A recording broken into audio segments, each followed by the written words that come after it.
ओम शांति। अव्यक्त मुरली रिवाइज 27/5/77। सार। अमृत वेले तन की दिनचर्या और मन के पावरफुल स्थिति की सेटिंग करो। आज बाप दादा के सामने कौन सी सभा बैठी हुई है जानते हो? आज डबल प्रकार की सभा है। एक जो सभी सामने बैठी है, भारतवासी बच्चों की सभा। दूसरे विदेशी बच्चों की सभा। विदेशी बच्चे बहुत उमंग, उत्साह और लगन से बाप को प्रत्यक्ष करने के प्लान्स बनाते हुए बार बार बाप के गुण गाते खुशी में नाच रहे हैं। उन्हों की खुशी का मन का गीत बाप दादा के सामने सुनाई दे रहा है। सब तरफ विशेष रूप से बाप के स्नेह और सेवा का वातावरण आकर्षण करने वाला है। बाप दादा को भी बच्चों को देख बच्चों के उमंग पर खुशी होती है। साथ साथ आप सभी बच्चों का मिलन का उमंग देख हर्षित होते हैं। आज अमृत वेले बाप दादा चारों ओर के बच्चों के पास चक्कर लगाने निकले। क्या देखा? मधुबन वरदान भूमि में खुशी खुशी से आए हुए बच्चे इस ही मिलन की खुशी में और सब बातें भूले हुए हैं। हर एक नंबरवार पुरुषार्थ अनुसार वरदान प्राप्त करने के उमंग उत्साह में थे और सब तरफ चक्कर लगाते हुए क्या देखा? मेजॉरिटी का शरीर भल अपने अपने स्थान पर है, लेकिन मन की लगन मधुबन तरफ है। अव्यक्त रूप से योगयुक्त बच्चे मधुबन में ही अपने को अनुभव करते हैं। चारों ओर सभी का स्वरूप चात्रक समान दिखाई दे रहा था। याद की यात्रा के चार्ट में क्या देखा? पोजीशन और अपोजिशन दोनों का खेल देखा। यथाशक्ति हर एक अपने पोजीशन पर स्थित रहने का प्रयत्न बहुत करते, लेकिन माया की अपोजिशन एकरस स्थिति में स्थित होने में विघ्न स्वरूप बन रही थी। इसका कारण क्या? एक तो सारे दिन की दिनचर्या पर बार बार अटेंशन की कमी है। दूसरा, शुद्ध संकल्प का खजाना जमा न होने कारण व्यर्थ संकल्पों में ज़्यादा समय व्यतीत करते हैं। मनन शक्ति बहुत कम है। तीसरा, किसी भी प्रकार की छोटी छोटी परिस्थितियां जो हैं कुछ भी नहीं, उन छोटी सी बातों की कमजोरी के कारण बहुत बड़ा समझ उसको मिटाने में टाइम बहुत वेस्ट करते हैं। कारण क्या? समय प्रति समय जो अनेक प्रकार की परिस्थितियों को पार करने की युक्तियां सुनते हैं, वह उस समय घबराने के कारण स्मृति में नहीं आती है। चौथा, अपने ही स्वभाव संस्कार जो समझते हैं कि नहीं होने चाहिए, बार बार उन स्वभाव संस्कार के वशीभूत होने से धोखा भी खा चुके हैं, लेकिन फिर भी रचता कहलाते हुए भी वशीभूत हो जाते हैं। अपने अनादि आदि संस्कार बार बार स्मृति में नहीं लाते हैं। इस कारण संस्कार स्वभाव मिटाने की समर्थी में नहीं आ सकते हैं।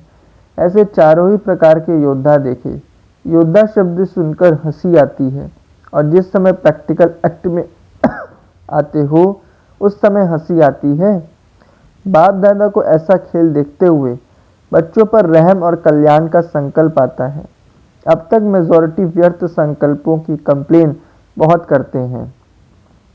व्यर्थ संकल्प के कारण तन और मन दोनों कमजोर हो जाते हैं। व्यर्थ संकल्प का कारण क्या सुनाया था? अपनी दिनचर्या को सेट करना नहीं आता। अमृत वेले रोज की दिनचर्या तन की और मन की सेट करो। जैसे तन की दिनचर्या बनाते हो कि सारे दिन में यह कर्म करना है, वैसे अपने स्थूल कार्य के हिसाब से मन की स्थिति को भी सेट करो। जैसे अमृत वेले याद की यात्रा का समय सेट है, तो ऐसे सुहावने समय पर, जबकि समय का भी सहयोग है, बुद्धि सत्व प्रधान स्टेज का सहयोग है, ऐसे समय पर मन की स्थिति भी सबसे पावरफुल स्टेज की चाहिए। पावरफुल स्टेज अर्थात बाप समान बीजरूप स्थिति। तो ये अमृत वेले का जैसा श्रेष्ठ समय है, वैसी श्रेष्ठ स्थिति होनी चाहिए। साधारण स्थिति में तो कर्म करते भी रह सकते हो, लेकिन यह विशेष वरदान का समय है। इस समय को यथार्थ रीति यूज न करने का कारण सारे दिन की याद की स्थिति पर प्रभाव पड़ता है। तो पहला अटेंशन अमृत वेले की पावरफुल स्थिति की सेटिंग करो। दूसरी बात, जब ज्ञान की गुह्य बातें सुनते हो अर्थात रेगुलर स्टडी करते हो, उस समय जो पॉइंट्स निकलती हैं उस हर पॉइंट को सुनते हुए अनुभवी मूर्त होकर नहीं सुनते। ज्ञानी तो आत्मा हर बात के स्वरूप का अनुभव करती हैं। सुनना अर्थात उस स्वरूप के अनुभवी बनकर सुनना। लेकिन अनुभवी मूर्त बनना बहुत कम आता है। सुनना अच्छा लगता है, गुह्य भी लगता है, खुश भी होते हैं, बहुत अच्छा खजाना मिल रहा है। लेकिन समाना अर्थात स्वरूप बनना अभ्यास होना चाहिए। मैं आत्मा निराकार हूँ या बार बार सुनते हो, लेकिन निराकार स्थिति के अनुभवी बनकर सुनो। जैसी पॉइंट वैसा अनुभव। परम धाम की बातें सुनो तो परम धाम निवासी होकर परम धाम की बातें सुनो। स्वर्गवासी देवताई स्थिति के अनुभवी बन स्वर्ग की बातें सुनो। इसको कहा जाता है सुनना अर्थात समाना। समाना अर्थात स्वरूप बनना। अगर इसी रीति से मुरली सुनो तो शुद्ध संकल्प का खजाना जमा हो जाएगा और इसी खजाने के अनुभव को बार बार सुमिरन करो तो सारा समय बुद्धि इसी में ही बिजी रहेगी। व्यर्थ संकल्पों से सहज किनारा हो जाएगा। अगर अनुभवी होकर नहीं सुनते तो बाप के खजाने को अपना खजाना नहीं बनाते, इसलिए खाली रहते हो, अर्थात व्यर्थ संकल्पों को स्वयं ही जगह देते। और आगे बढ़कर सारी दिनचर्या में क्या क्या कमी करते हो वह फिर दूसरे दिन सुनाएंगे। पहले इन दो बातों को ठीक करो, ज़्यादा डोज नहीं देते हैं। अच्छा, सदा समर्थ, सदा ज्ञान के खजाने से संपन्न, याद की यात्रा द्वारा सर्वशक्तियों के अनुभवी मूर्त, सदा हर परिस्थिति को स्वस्थिति द्वारा सेकंड में और सहज पार करने वाले, ऐसे बाप समान गुणमूर्त और शक्ति मूर्त ज्ञानी तु आत्माओं को बाप दादा का याद प्यार और नमस्ते। बच्चों की तरफ से भी बाबा को नमस्ते। दीदी जी के साथ आज विशेष विदेश वालों का बाप को अपनी तरफ खींचने का चल रहा है। यह सभा देखते हुए भी बाप दादा को बार बार सामने विदेशी नजर आते हैं। विशेष याद की आकर्षण से बहुत फुल फोर्स से मीठी मीठी बातें करते हैं। हर एक अपने मन के उमंग का संकल्प बाप के आगे ऐसे रख रहे हैं जैसे सम्मुख बातें की जाती हैं। विदेश में रहने वालों को इतनी खुशी क्यों है? इसका कारण क्या है?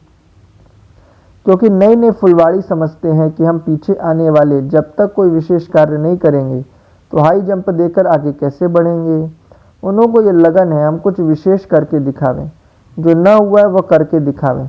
इस कारण इस नशे में रात दिन तन धन कुछ दिखाई नहीं देता है। लक्ष्य अच्छा रखा है। हर एक स्थान यही सोच रहा है कि हमारे देश के चारों ओर नाम निकले।